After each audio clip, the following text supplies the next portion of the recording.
बिस्मिल्लाहिर्रहमानिर्रहीम। अस्सलाम वालेकुम नाज़रीन, आप यूट्यूब चैनल देख रहे हैं। मैं इमरान खान हूँ। ये जो पहली खबर है ये पाकिस्तान के साबिक़ वज़ीर-ए-आज़म इमरान खान से रिलेटेड है। और आप सब लोग ये जानते हैं कि अडियाला जेल के हवाले से जब भी मैं इमरान खान साहब के बारे में कोई ख़बर देता हूँ तो पूरी तस्दीक करने के बाद देता हूँ, और मेरी कोशिश होती है कि कोई ऐसी चीज़ ना बताई जाए, क्योंकि लोगों के जज्बात इस सारे मामले के साथ जुड़े हुए हैं। इसका इम्पैक्ट सिर्फ पाकिस्तान में नहीं आता, पूरी दुनिया में आता है। इमरान खान साहब दुनिया के मकबूल तरीन लीडर हैं, और पाकिस्तान में जितनी मकबूलियत इमरान खान साहब को मिली है उतनी किसी और को नहीं मिली है। तो यहाँ पे अपनी सहाफ़ती ज़िम्मेदारी के अलावा थोड़ी रिस्पॉन्सिबिलिटी और बढ़ जाती है कि आपका एक जुमला या आपकी दी हुई खबर जो है वो सिचुएशन को गंभीर कर सकती है या लोगों के जज्बात को भड़का सकती है। लेकिन अब जो खबर मैं आपको देने जा रहा हूँ ये 2 जगह से चेक हुई है, और इसमें मेरा एक सोर्स है जिसने पहले मुझे इन्फॉर्मेशन दी थी और मैंने उसको भी काउंटर किया था। और जो चीज़ें मैंने आपको इमरान खान साहब के हवाले से बताई वो तमाम चीज़ें आने वाले दिनों में जब लोग जाकर इमरान खान साहब से मिले तो वो साबित हुआ कि वो खबर मेरी ठीक थी। मैंने उनको बताया था कि उनकी लाइट भी बंद है, मैंने बताया था कि उनको जेल में किस तरह से रखा गया है, मैंने ये भी बताया था कि उनका खाना बंद किया गया है, सफाई बंद की गई, अखबार बंद किए गए, टीवी बंद किया गया, वर्जिश बंद की गई, उन्हें सेल से बाहर नहीं निकाला जा रहा। ये सारी चीज़ें मैंने आपको बताई थी। लेकिन अब जो चीज़ मैं आपको बताने लगा हूँ ये एक तरह का टॉर्चर है जो इमरान खान साहब को बर्दाश्त करना पड़ रहा है। मुझे समझ नहीं आती कि इमरान खान साहब ने इसके बारे में बात क्यों नहीं की। हो सकता है कि वो शायद इसलिए बात ना कर रहे हो कि इसका मजाक उड़ाएंगे ख्वाजा आसिफ जैसे लोग या नवाज शरीफ जैसे लोग या टिकटॉकर्स इसका मजाक उड़ाएंगी या कोई ऐसी बात करेंगी। लेकिन सीरियसली ये एक तरह का टॉर्चर है जो इमरान खान साहब के साथ किया जा रहा है। देखें, जेल में मच्छर होना एक नॉर्मल बात है। जेलों के अंदर होते हैं मच्छर, वो तंग करते हैं कैदियों को। अगर आप कैद में या जेल में आप रहे हों तो यानी मैं लापता रहा तो वहाँ पे भी मच्छर थे और काफ़ी बंदे को तकलीफ़ होती है, परेशानी होती है। तो आपको वहाँ पे एक बहुत बड़ी नेमत मिल जाती है अगर आपको कोई मच्छर मारने वाली कोई चीज़ आपको पता चले कि बाहर चल रही है या कुछ इसका बंदोबस्त किया जा रहा है। तो जेलों के अंदर नॉर्मली मच्छर होते हैं, लेकिन जो जेलों के अंदर लाइट्स इस्तेमाल की जाती हैं ना वो इस तरह की इस्तेमाल की जाती हैं जो इंसेक्ट्स को या ये जो आपके हशरात होते हैं बहुत सारे, जिसको आप कह सकते हैं परवाने कह सकते हैं, पतंगे कह सकते हैं, वो छोटी मछलियाँ होती हैं वो कह सकते हैं। आजकल मौसम में वो जो छोटे छोटे बिल्कुल बहुत छोटे छोटे से वो हशरात हैं वो आजकल बहुत ज़्यादा आते हैं। ये गुज़िश्ता 1 महीने से तकरीबन उनका दिन चल रहा है। बरसात के मौसम के बाद जब सर्दियाँ शुरू हो रही होती हैं तो ये बहुत बड़े पैमाने पर आ जाते हैं और मखसूस लाइट्स के ऊपर ये हज़ारों लाखों की तादाद में जमा होते हैं। ये आप सबको इस बात का आइडिया है। अब इमरान खान साहब का जो एरिया है जहां पे उन्हें कैद किया गया है वहां नॉर्मली 2 लाइटें मौजूद होती हैं हमेशा उस एरिया के अंदर, इससे ज़्यादा नहीं होती। मेरे सोर्स ने मुझे कंफर्म किया, उन्होंने कहा 2 लाइटें होती हैं और नॉर्मल लाइट्स होती हैं और ऐसी लाइट होती है जिसके ऊपर ये हशरात इतने ज़्यादा नहीं आते। लेकिन जानबूझकर इमरान खान साहब को जहां कैद किया गया है वहां जो लाइट्स हैं, बल्ब हैं, उनकी तादाद को बढ़ाया गया और 4 बल्ब लगाए गए और वो बड़े साइज के वो वाले बल्ब लगाए गए जिनके ऊपर लाखों की तादाद में ये वाले कीड़े जमा हो जाते हैं। और गुज़िश्ता कई दिनों से, कई हफ्तों से इमरान खान साहब इस अजियत से 2-4 हैं और वहां पे लाइट बंद नहीं की जाती। यानी सिक्योरिटी के नाम के ऊपर वो कहते हैं जी हमने ये लाइट बढ़ा दी है इसलिए कि हमें ज़्यादा सिक्योरिटी लेनी है और कैमरे भी हमने इसलिए बढ़ा दिए हैं कि हम ज़्यादा आपको देखना चाहते हैं। तो ये बात अपनी जगह पर, बहाना तो उन्होंने ये बनाया है। लेकिन जो मेरा सोर्स है उसने ये बताया कि इमरान खान को अजियत देने के लिए 4 बड़ी लाइटें इस तरह की लगाई गई हैं इमरान खान साहब को जहां कैद किया गया उस सेल में और उसके आसपास, जिन पे लाखों की तादाद में, बल्कि इससे भी ज़्यादा, वो बहुत, उनको आप गिन ही नहीं सकते, अनगिनत होते हैं वो। ये जो छोटे छोटे मच्छर होते हैं वहां पे जमा हो जाते हैं जिन्हें आप बग्स भी कहते हैं और इनसे तकलीफ होती है। ये इरिटेट करते हैं, ये परेशान करते हैं, आपका ज़हनी सुकून ये छीन लेते हैं। तो इमरान खान साहब को जो लोग मिलने जा रहे हैं तो वो ये भी बता रहे हैं कि इमरान खान साहब बेसकूनी की हालत में लगते हैं। अब ये एक तरह का टॉर्चर है जो लगातार इमरान खान साहब के ऊपर किया जा रहा है। वो बेसकूनी का शिकार है, ज़हनी तौर पे उनको दबाव में लिया जा रहा है और 2 के बजाय बढ़ा के 4 लाइटें कर दी गई हैं और स्पेशली बड़े साइज़ की वो वाली लाइट्स लगाई गई हैं जिनके ऊपर ये कीड़े मकोड़े बहुत बड़ी तादाद में उड़ते हुए पहुँच जाते हैं। अब ये देख लें, ये कुछ हो रहा है इस आदमी के साथ जिसने शहजादों जैसी ज़िंदगी गुजारी है और ये निज़ाम इमरान खान से बदला सिर्फ इस बात का ले रहा है कि पाकिस्तान के लोग इससे प्यार क्यों करते हैं। यानी पाकिस्तान की एस्टेब्लिशमेंट को लगता है कि सिर्फ वही हकदार हैं कि उन्हें प्यार किया जाए। उन्हें लगता है कि सारे मिली नगमे उनके लिए, उन्हें लगता है सारी प्यार मोहब्बत उनके लिए, उन्हें लगता है कि लोगों पे, पाकिस्तान के वसाइल पे, हर चीज़ पे सिर्फ उनका हक है, किसी और से लोग प्यार नहीं कर सकते। तो लोगों को जब जब इस मुल्क में कोई लीडर मिला ना, उस लीडर को निशाने इबरत ही बनाया पाकिस्तान की एस्टेब्लिशमेंट ने।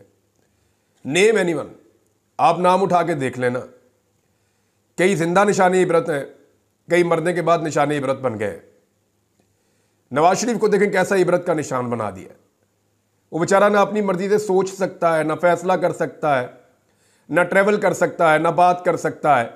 बेड़ा गर्क कर दिया पकड़ के नवाज शरीफ का भी, बोना बना के रख दिया 3 दफ़ा के वज़ीर आज़म को।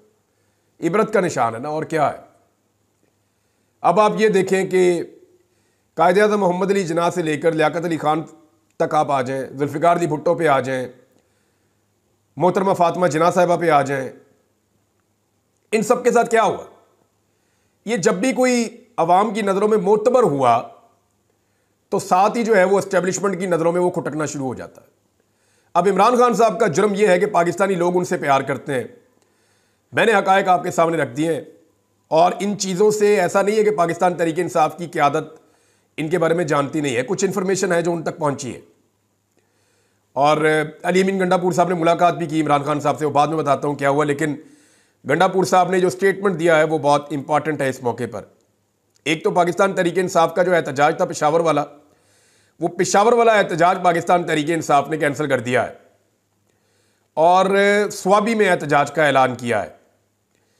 इस बात को आप जहन में रखिएगा कि पेशावर से स्वाबी जाना ये लगभग 2-2.25 घंटे का फासला है, और अगर आप बहुत बड़े जलसे जुलूस के साथ जाते हैं तो आपको कई घंटे लग जाते हैं। यानी आपको दिन का एक बहुत बड़ा हिस्सा आपका गुजर जाता है, फिर इस्लामाबाद जाते जाते आपको रात हो जाती है। तो पाकिस्तान तहरीक इंसाफ ने स्वाबी के अंदर पड़ाव डालने का फैसला किया है। इसको टेंट विलेज भी करार दिया जा रहा है।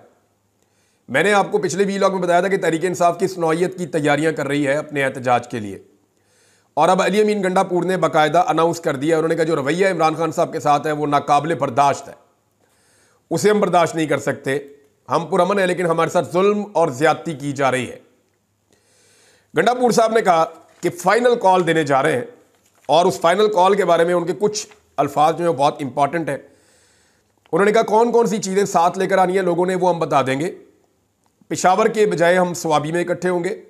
याद रहे कि स्वाबी पंजाब के साथ जुड़ने वाला आखिरी ज़िला है खैबर पख्तूनख्वा का मोटरवे पे। यहाँ से आगे पंजाब शुरू हो जाता है और यहाँ से आगे रुकावटें शुरू होती हैं। तो स्वाबी में इकट्ठे होना ये मानी खेद है पाकिस्तान तहरीक इंसाफ की जानिब से। अली अमीन ने कहा जी अपने घरों में अब बताकर आ जाएं, और मैं भी बताकर आऊँगा कि अगर मैं वापस ना आया तो बेशक मेरा जनाजा पढ़ देना, क्योंकि अब खाली हम वापस नहीं आएंगे। हम पुरअमन हैं मगर जुल्म बर्दाश्त नहीं करेंगे जितना जुल्म हमारे ऊपर किया गया है। और इमरान खान साहब की रिहाई के लिए अब, क्योंकि उनका यक निकाती एजेंडा होगा जो अब वो लेकर जा रहे हैं, और उसके पीछे इमरान खान साहब की रिहाई की वो कोशिश करेगी पाकिस्तान तहरीक इंसाफ। अब स्वाबी में अगर तहरीक इंसाफ पड़ाव डाल देती है और फिर ये अनाउंस करते हैं कि खैबर पख्तूनख्वा के लोग स्वाबी पहुंचते रहें अगले 2 दिन, 3 दिन, 4 दिन, तो 3, 4, 5 दिन के अंदर स्वाबी के अंदर एक बहुत बड़ा इकट्ठ हो जाएगा खैबर पख्तूनख्वा की आवाम का, और पंजाब के कई इजला से भी स्वाबी में लोग पहुंच जाएंगे। अगर 4-5 लाख लोग स्वाबी में इकट्ठे हो जाएं और वहां से वो फिर मार्च करें, तो ये कंटेनर तो नजर भी नहीं आने। ना कोई उनको रोक पाएगा, ना ताकत के बलबूते पे कोई रोक पाएगा। अवाम को ताकत के बलबूते पे कौन रोक पाया है? आपने देखे थे मनाजिर डी चौक जाने के, अवाम पैदल चल रही थी, सिक्योरिटी फोर्सेज ने सामने लाइनें बनाई हुई थी, मिलिट्री फोर्स भी थी, लेकिन लोग गुजर गए उनके बीच में से और उन्होंने जाने दिया। बल्कि लोग फौजियों के साथ सेल्फियां बना रहे थे और फौजी उनके साथ जफियां डाल रहे थे। तो ये फौज और अवाम जो बीच में से एक ही है, सारे ये रले हुए हैं, सारे मिले हुए हैं आपस में। इन्होंने बीच में से एका किया हुआ है, फौज ने, पुलिस ने, अवाम ने, सब ने एका किया हुआ है। बस ये थोड़ी सी अशराफिया ऊपर बैठी हुई है जो इनको कंट्रोल करती है और आपस में लड़ाती है, और उनकी वजह से हालात ख़राब होते हैं। बीच में तो सारे मिले हुए हैं। मैं अच्छी तरह जानता हूँ, जब भी कभी मौका आता है तो मनाजिर हम देख लेते हैं, हमें आइडिया हो जाता है। वो बेचारा जो पुलिस वाला आंसू गैस के शेल चला रहा होता है, उसके सर के ऊपर एक बंदा खड़ा हुआ होता है जो चलवा रहा होता है उससे, वरना कौन ऐसे अपने लोगों को मारता है? ऐसा नहीं हो सकता। अब पाकिस्तान तहरीक इंसाफ ने यह कहा, इसमें लतीफ़ खोसा साहब का एक स्टेटमेंट है, वो मैं आपको ज़रूर पढ़ के सुनाना चाहूँगा। उससे आपको आइडिया हो जाएगा कि जेल में इमरान खान के साथ जो भी हो रहा है वो क्यों हो रहा है और रीज़न्स क्या है। लतीफ़ खोसा साहब कहते हैं, जी अडियाला जेल एस्टेब्लिशमेंट के कंट्रोल में, हमारी मुलाकात में एजेंसियों के एहलकार खड़े रहते हैं। अडियाला जेल की अदालत भी एस्टेब्लिशमेंट के कंट्रोल में है। साथ वाले कमरे में एक कर्नल बैठा होता है। मुल्क में आईनी मार्शल लॉ नाफिज है। पाकिस्तान गैरिजन स्टेट बना हुआ है। ये जनाब लतीफ़ खोसा साहब का स्टेटमेंट है। अब इससे आप अंदाज़ा कर लीजिए कि पाकिस्तान तहरीक इंसाफ इस बारे में क्या समझती है। अदलिया से कुछ डेवलपमेंट्स हैं, पहले मैं वो आपको बता दूंगा और फिर आगे बढ़ते हैं। वकला ने तहरीक शुरू कर दी है, उसका नाम रखा है नई छड्डांगे। ये पंजाबी में नाम रखा है, इसको ज़रा समझें आप, क्योंकि पंजाब के अंदर वकला तहरीक खड़ी होगी तो फिर आगे बढ़ेगी। बलूचिस्तान के वकला पहले ही खड़े हैं। सिंध के वकला जो हैं वो जुल्म और ज़्यादती के खिलाफ खड़े हैं, उन्होंने पहले भी कुर्बानियाँ दी हैं। खैबर पख्तूनख्वा के वकला, जब मैं वहाँ हाई कोर्ट में जाता हूँ खैबर पख्तूनख्वा वाली में, 2-3 दफ़ा मुझे जाना पड़ा अभी आजकल के दिनों में, तो वो भी ज़बरदस्त तरीके से खड़े हैं वकला जो मिलते हैं। अब पंजाब में डिवीज़न है, तो पंजाब के वकला को खड़ा करने के लिए जो स्लोगन है वो पंजाबी में बनाया गया है कि नई छड्डांगे। और इसके साथ वकला ने कहा, जी सवाल ही पैदा नहीं होता कि 26वीं आईनी तरमीम को बर्दाश्त किया जाए। इस आईनी तरमीम में कानूनी खराबियां हैं, यानी इसके अंदर बहुत सारी ऐसी मिस्टेक्स हैं जिनको ठीक किए बगैर ये अप्लाई नहीं हो सकती। दूसरा, ये सिंध हाई कोर्ट में चैलेंज हो चुकी हैं, वहाँ बुला लिया गया अटॉर्नी जनरल को, और अगर ये पेशावर हाई कोर्ट से भी इसी तरह ये मामला आगे बढ़ जाता है तो डेफिनेटली फिर फुल कोर्ट बिठाना पड़ेगा आईनी तरमीम के मामले में। अब जो इत्तला आ रही है मेरे पास, उसके मुताबिक जो अहम खबर है उसमें chief justice of Pakistan justice Yahya Afridi ने जुडिशल कमीशन का इजलास 5 नवंबर को तलब कर लिया है। इजलास में आईनी बेंच भी तश्कील दिया जा सकता है और हो सकता है कि एक फुल कोर्ट बनाने की तरफ मामला चला जाए, क्योंकि हाई कोर्ट्स के अंदर भी पेंडिंग है आईनी तरमीम वाला मामला। तो आईनी तरमीम बदस्तूर मुश्किल में है। और यहां इसी आईनी तरमीम के हवाले से एक खबर और है मेरे पास, और वो खबर ये है कि आईनी तरमीम के हवाले से Lahore high court bar association ने भी 26वीं आईनी तरमीम के खिलाफ सुप्रीम कोर्ट में दरखास्त दायर कर दी है। अब सुप्रीम कोर्ट में दरखास्तों की तादाद बढ़ती चली जा रही है और सुप्रीम कोर्ट को यह केस सुनना पड़ेगा। क्या इस आईनी तरमीम को आईनी बेंच में लगाना चाहिए? तो सवाल यह पैदा होता है कि जिस आईनी तरमीम के नतीजे में एक बेंच बना है, उसी आईनी तरमीम को चैलेंज कर दिया गया, तो क्या वो उसी बेंच में लगेगी? यानी वकला ये कह रहे हैं कि ये जो आईनी बेंच बनाया जा रहा है ये गैर आईनी है, गैर कानूनी है, और इसको हम चैलेंज कर रहे हैं, और वो जो चैलेंज करना है वो उसी अदालत में चैलेंज होगा, तो ये नहीं हो सकता। एक्चुअली ये पहले वाली अदालत में चैलेंज होना चाहिए कि अगला काम जो हुआ है वो ठीक हुआ या गलत हुआ है। मिसाल के तौर पे एक इलाके के अंदर एक आदमी को एसएचओ लगाया जा रहा है, अहले इलाका जो है वो एक दरखास्त लेकर चले जाते हैं कि जनाब ये जो आप एसएचओ लगा रहे हैं ये आप गलत लगा रहे हैं। तो ये तो नहीं होगा कि उसी एसएचओ के पास वो दरखास्त लग जाएगी और वो फैसला करेगा कि मैं गलत लगाऊं या सही लगाऊं। अगर आईनी बेंच बन गया तो दे वुड बी हैप्पी, वो तो फिर आईनी तरमीम के हक में जाएगा कि जी इसके हम बेनिफिशियरी हैं, कंफ्लिक्ट ऑफ इंटरेस्ट आ जाएगा। तो होना यह चाहिए कि वो जो आईनी बेंच बन रहा है उसके सामने ये आईनी तरमीम वाला मामला ना लगे, बल्कि वो फुल कोर्ट इसको सुने, और वहां पे 17 जजेस मौजूद हैं, वो इसको सुन सकते हैं और उन्हें यह सुनना चाहिए और सुनना पड़ेगा। अवाम भी यही चाहती है और इंसाफ का तकाजा भी यही है और इखलाकियात का तकाजा भी यही है। मेरे ख्याल में अगर सिंपल आप इसको जुरिस्प्रूडेंस के उसूलों के ऊपर या कानूनी उसूलों के ऊपर इसको रख के आप परख लें तो होना भी यही चाहिए। अब इसमें जनाब फर्दर बात करेंगे कि डेवलपमेंट्स क्या होती हैं, वो आपके साथ शेयर कर देंगे। एक खबर और है, जो ओवरसीज पाकिस्तानी एहतजाज करते हैं पाकिस्तान से बाहर और उन लोगों के खिलाफ एहतजाज करते हैं जो पाकिस्तान में काबू नहीं आ रहे, लाकानूनियत फैला रहे हैं, फस्तायत, जबर, जुल्म, ये सारे बाजार जिन्होंने गर्म किए हुए हैं, उन ओवरसीज पाकिस्तानियों के घर वालों को पाकिस्तान में हिरासा किया जा रहा है। अभी एक सारा मीर साहबा हैं, उनका मैं ट्वीट देख रहा था, उनके पाकिस्तान वाले घर में नामालूम अफराद ने हमला कर दिया, बहुत बड़ी तादाद में आ गए, उनके घर के अंदर घुस गए, फिर उनका जो है वो बाहर जाते हुए घर को ताले भी लगाकर चले गए। उनकी वालदा बेचारी वहाँ पे रहती हैं, वो दरबदर हैं।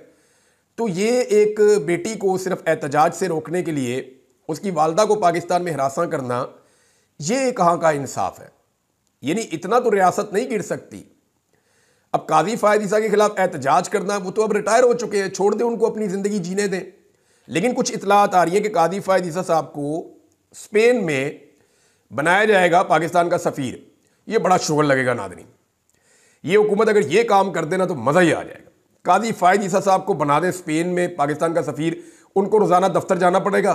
जब वो दफ्तर जाएंगे बाहर पाकिस्तानी बैठ के एहतजाज करेंगे, और पाकिस्तानी जो है ना वो स्पेन में उनको बड़ी अच्छी एक एक्टिविटी मिल जाएगी, वहाँ पे एहतजाज करते रहेंगे। तो कादी साहब का भी पता होगा रोज़ाना इन्होंने इस दफ्तर में आना है। तो कादी साहब को अब आप कहीं नहीं इस्तेमाल कर सकते, सिर्फ एक ही तरीका है, पाकिस्तान बुलाएं और बुला के यहाँ पे कोई ओहदा दे के उनको यहाँ सेटल कर दें। एक ही तरीका है, या तो पाकिस्तान में कादी साहब महफूज रह सकते हैं पाकिस्तानियों से, या किसी ऐसे मुल्क में उनको भेज दें जहाँ पे बादशाहत है, जहाँ पे डिक्टेटरशिप है, जहाँ पे रूल ऑफ लॉ या आज़ादी इजहार राय ये वाले मामलात नहीं है। एक और खबर नाज़रीन, नवाज शरीफ साहब के हवाले से मैं इस पर अपना तजिया दूंगा आपको, और नॉर्मली मैं इतना इस तरह का तजिया नहीं देता, लेकिन ये बहुत ज़रूरी है।